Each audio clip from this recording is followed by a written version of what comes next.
I'm replacing the starter on a 2005 Tundra with secondary air injection.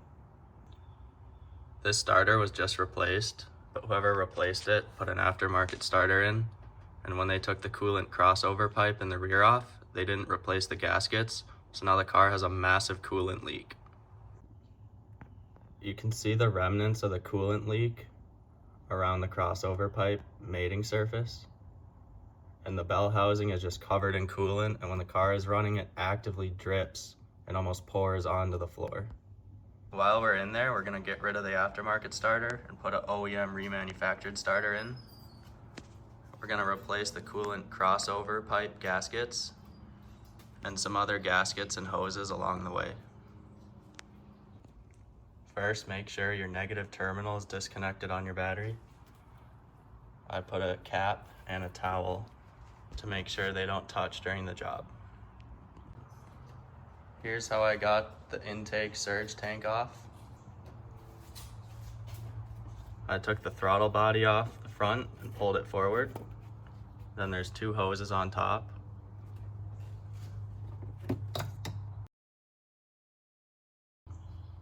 On the left side, I unplugged 4 injectors. Then I undid this emissions bracket and swung it to the side. The emissions bracket has this small hose that goes under the surge tank and connects to the bottom. For the right side, I unplugged the 4 injectors, took out the PCV hose. There's 2 connectors on top. The first goes into the surge tank, and the second goes into this evap line. Then I was able to swing the evap line out to the side. The fuel lines connect here. If you can't take your EFI fuse out and crank the engine because your starter's dead, just put a towel down to catch any fuel that's dripping. Once everything's disconnected, there's 3 bolts and 2 nuts on each side of the surge tank.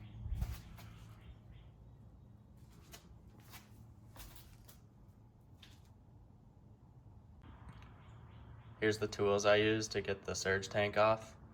This electrical disconnect pliers made getting the injector plugs off super easy.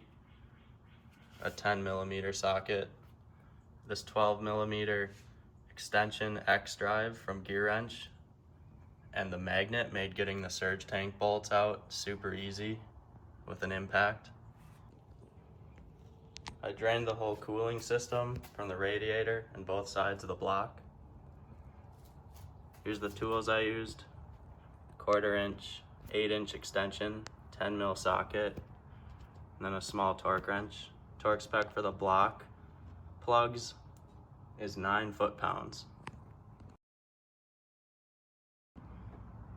Took the coolant crossover hose out, 1 12mm bolt, 2 small hoses clip in here. This hose comes off the top. Make sure to pay attention to this O-ring that goes into the water pump. I got the bolts out of the air switch valves right there, and on this side right there. Here's the tools I used to do it. Now there's supposed to be 2 bolts on each side, but whoever put this back decided they didn't want to put the bottom bolts in, and they didn't want to put the gasket in on the right side. On the right side, I used this 1/4 inch, 8-inch extension with a 10mm socket, and I did check, you're able to get it on both the top and bottom bolt. On the left side, I used this Gear Wrench X drive 10mm extension with an electric ratchet, and I was able to get that on both bolts. I got the air pump and the switch valve out. The air pump has 3 10mm bolts. The switch valve has 2 12mm, pretty straightforward. This hose connects the 2. The switch valve has this long hose that goes into the crossover tube. Then 2 electrical connectors. And the pump has this large electrical connectors that I got off using the electrical disconnect pliers. I got the air pump bracket out.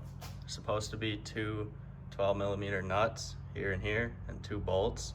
There was a missing stud and nut in mine, and this stud came out with the nut.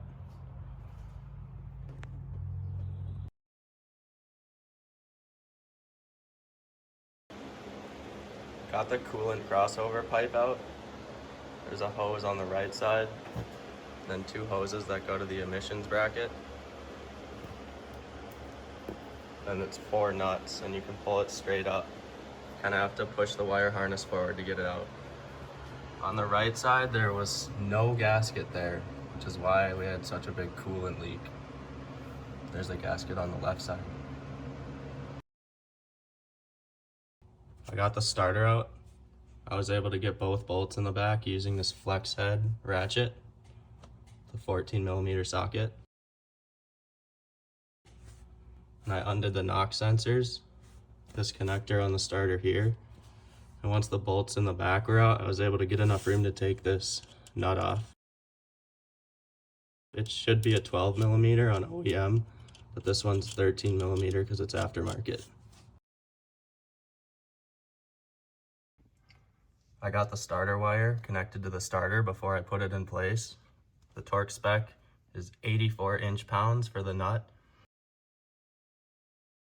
Then I made sure the cover is over the nut.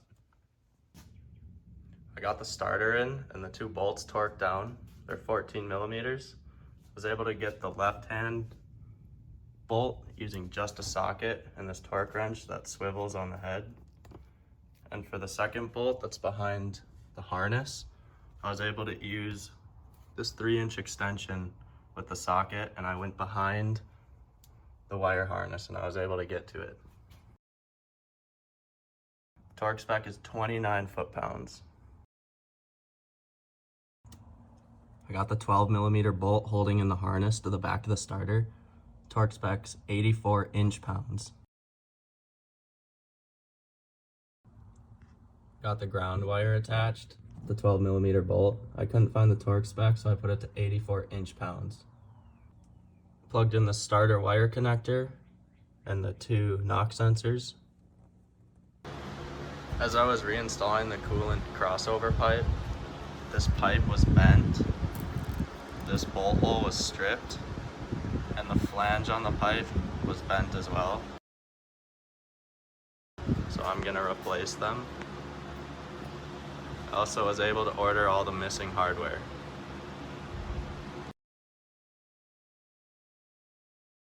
Got the new air valve in with a new gasket. The two bolts at the top are 84 inch-pounds.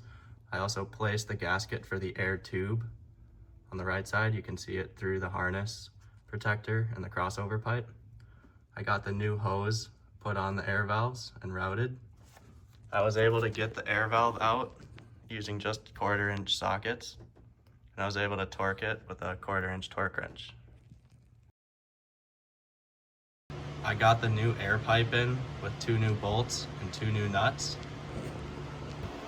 To get the top 2 bolts in, I used an 8-inch 1/4-inch extension with a 10mm socket. I stuffed a paper towel in the end of the socket to jam the bolts in place while I was threading them in so they wouldn't fall.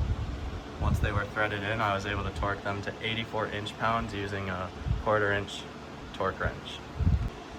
The 2 nuts that connect the air pipe to the exhaust manifold are pretty easy to get in.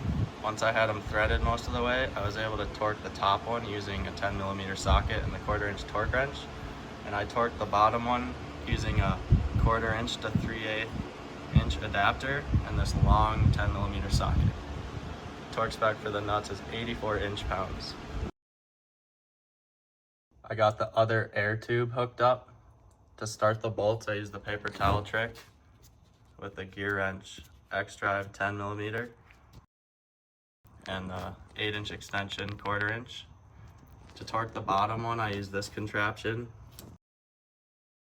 It'd work better if you had about a 4-inch 1/4-inch extension. To torque the top one, you can get the 8-inch extension with a 10mm socket on it.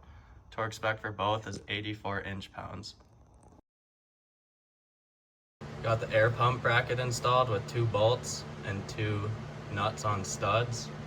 This one was missing when I took it off, so I put a new one in. got the air pump and switch in with the new hoses and clamps. These 2 bolts are 12 foot-pounds. I couldn't find a torque spec for these 3 bolts holding the air pump in, so I put them to 84 inch-pounds. If I were to do this again, I would remove just the bracket with everything attached and pull it out. I put the water bypass pipe in with a new O-ring. The service manual says to apply some soapy water to the O-ring before you put it in. The bolt in the back is 13 foot-pounds, and this connector was in the wrong place when I took it apart, so I made sure to connect it to the little bracket on the water bypass pipe. I also connected this hose. Made sure to get the clamp back where it was so it doesn't leak. I got this hose back into place with the clamp in the original position. I'd highly recommend disconnecting it for doing this job because it'll just get in your way when you're trying to take stuff off and put stuff back. I reconnected these 2 vacuum lines to the bracket. Put the new surge tank gaskets on and it's ready to go back in the car. The paper towels are out of the intake ports and everything's out of the way. Got the surge tank in. The 6 bolts and 4 nuts are 13 foot-pounds. Torque them multiple times in a uniform sequence. I got the fuel lines attached. The brake booster hose attached. This small evap line that goes under the manifold, you can attach it using a long pliers if you forget. And I got all 8 injector connectors plugged back in. Throttle body's on, 3 bolts and 1 nut are 10 foot-pounds. I put the PCV hose back in. This emissions hose is back in. The connector's plugged in. The bolt is back on the surge tank. I also attached this clip holding the fuel lines to this hose. I plugged in both of these hoses to the top of the surge tank. I got the wire harness attached to these 2 brackets. And on this side, I got it reattached with these 2 10mm bolts to the fuel rail. Got this bracket back in with 2 10mm bolts and these 2 vacuum lines connected. I connected the wire harness to the back of the surge tank using the 10mm bolt. This was missing before. I connected the harness to the cylinder head using a spare bolt I had. This was missing before. Got the intake hose on. Both clamps are tight. This little hose in the back is connected. This hose down here is connected. This wire clip is in place. Now I just have to put the engine cover on. Engine cover is back on, and this hose clamp is in place. Now we can connect the battery, fill it with coolant, and start it up.